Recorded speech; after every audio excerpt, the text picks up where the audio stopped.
Bud list is all about inspiration. Yeah. And Brew ends all of them with "I believe in you." Also, the Bud list used to be 5 items long before Wilds chopped it to 3.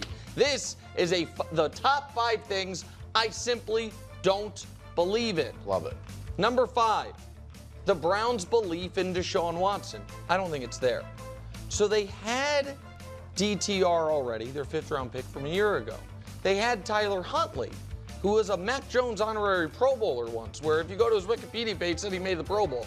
Despite that, no, I'm just telling you what it was.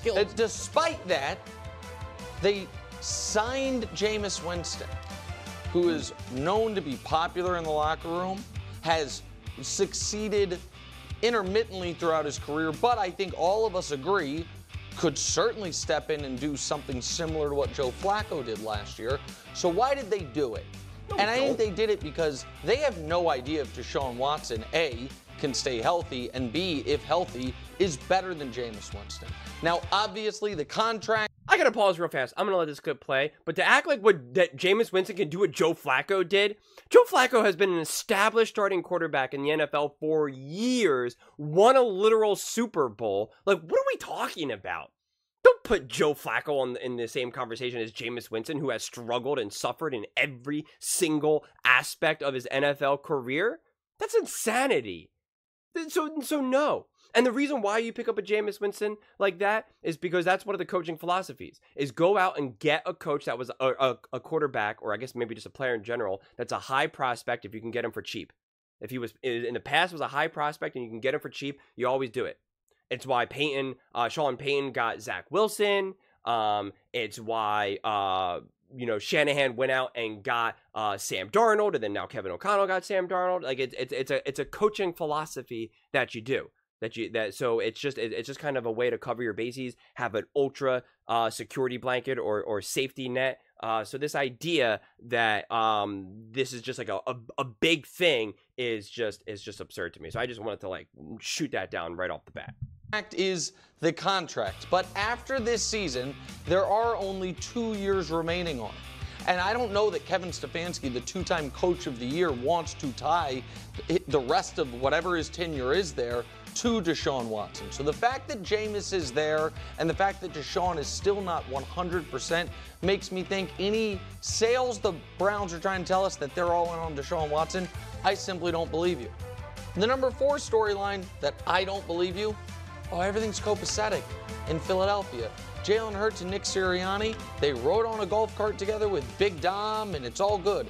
The article describing the dysfunction ended with this kicker that I think was maybe the biggest red flag in a story that I've seen all year. If we can show you how that article finished, it was from a forgiving source. Do I think they'll go to dinner together? Hell no. But can it be good working professional relationship?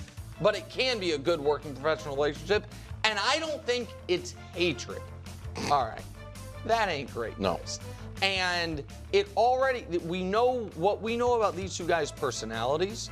They don't seem to jive exactly. And I understand the quarterback and the head coach personalities don't always have to jive. However, when he's an offensive-minded head coach who historically had also been a play caller and the guy who last year evidently was overruling the play caller at times, and the fact that the coach seems to be the more boisterous, with more bravado, I just don't think what Brew called the supernatural funk is over, and I don't believe that all is good in Philadelphia. All is good in Philadelphia. This is also such an overly blown thing. I've called out Nick Sirianni a lot. I actually do agree with Nick in terms of not liking Nick Sirianni. That is something where me and Nick are actually fully in agreement. So you definitely can't say that I just disagree with everything Nick says, because I will agree when he says something that I agree with. But he's trying to just make this out to be like the biggest deal ever. If Sirianni was the true offensive brains of the Philadelphia Eagles and was the actual play designer and play caller, then I would say that could be a problem, right? If Jalen Hurts' development as a young quarterback relied on Sirianni's greatness and genius and football, wherewithal, then I would say, yeah, that's a big problem. If he had the same, if the same relationship was what Andy Reid has to Patrick Mahomes, Sean McVay to, whether it have been Jared Goff, or what, I forget what I am. Sean McVay, yeah, to Jared Goff or Matthew Stafford or Shanahan to, Garoppolo, whoever, Purdy, then I would say yes, absolutely. But just at this point, just see Nick Sirianni as practically a defensive head coach because he is not the true brains of that offense. That is very, very clear. Very clear. Because he would have been fired. That's why they're saying, okay, we're going to give you players like you, coaches like you. This is now the Eagles talking. We're going to give you another shot. We're going to lock down better coordinators for you. And then we'll see if how successful you can be in that light. Otherwise, they would have moved on from him.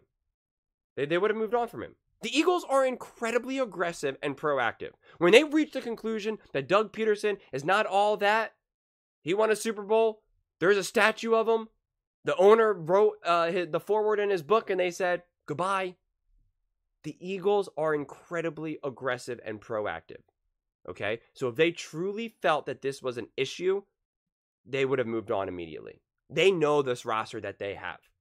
They are in a win now mode. That's why they are very aggressive. They're always in a win now mode. That's why they're top 3 in most playoff wins in the last 25 years. That's why they have more Super Bowl appearances, the same number of Super Bowl appearances as the Dallas Cowboys, as Dak Prescott has just playoff wins. They are an incredibly win-centered team. They're not there just to kind of lollygag and make moves. And you want to know how I also know that? Because look what Harry Roseman was able to do. He was able to sign A.J. Brown and Devontae effortlessly in the offseason, while every other team struggles to sign their wide receivers, especially the teams that have multiple wide receivers. All these teams are struggling to lock it and get it done. Yet somehow the Philadelphia Eagles always find a way to do it. Why? Because they are an incredibly highly run franchise. Incredibly highly run franchise. With players that want to be there. They don't want to leave Philly. They love to play there. They love the fans. They love the culture. They love the city. That's again, undebatable. It can't be debated. Both past and present players say it all the time. So this idea that this is now just going to be this devastating thing, it's just not true. The most important relationship right now is Hurts and Kellen Moore, which apparently it's great right now. And I don't want to use the example of Bill Belichick and Tom Brady, because you are talking about two GOATs, so it's different. But we can use that as a frame of reference. But this idea, because he said the most damning thing is that quote, how they won't get dinner together. Guys, I guarantee you, we have all had bosses or worked with people, unless you're incredibly lucky. I'm sure Nick has as well. You worked with people that you could have a very successful working relationship with, but you certainly didn't want to hang out with them after hours. You certainly didn't want to get dinner for them. You certainly didn't want them to come over with their wife and kids and hang out with your wife and kids. I mean, we've all had that experience, most likely. All. I know I have. I've had a couple bosses that were people that I just fundamentally hated, yet they still were just amazing at what they did professionally. And I could learn a tremendous amount from them.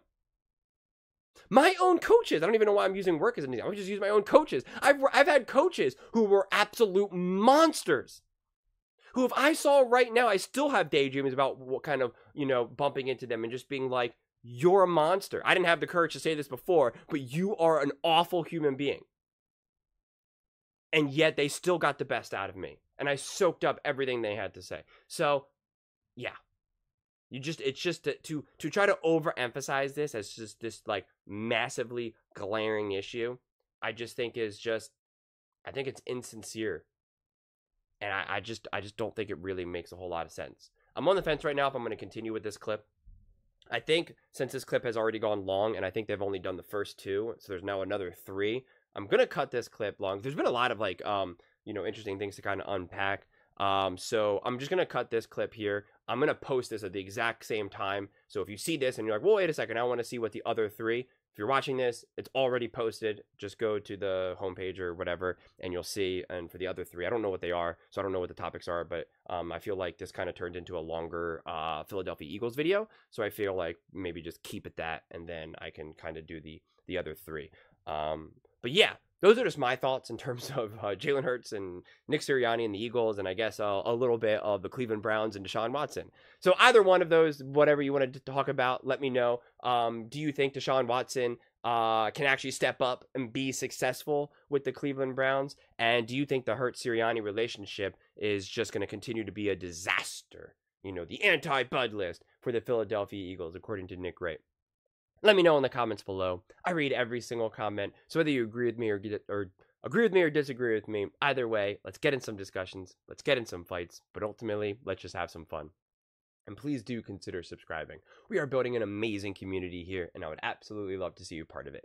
I want to build something that we all genuinely feel connected to, something that we're really excited to be part of. I think we're well on our way to doing it. And please don't forget to give this video a thumbs up, as it really does help with the visibility and the algorithm. Thank you so much, and see you next time.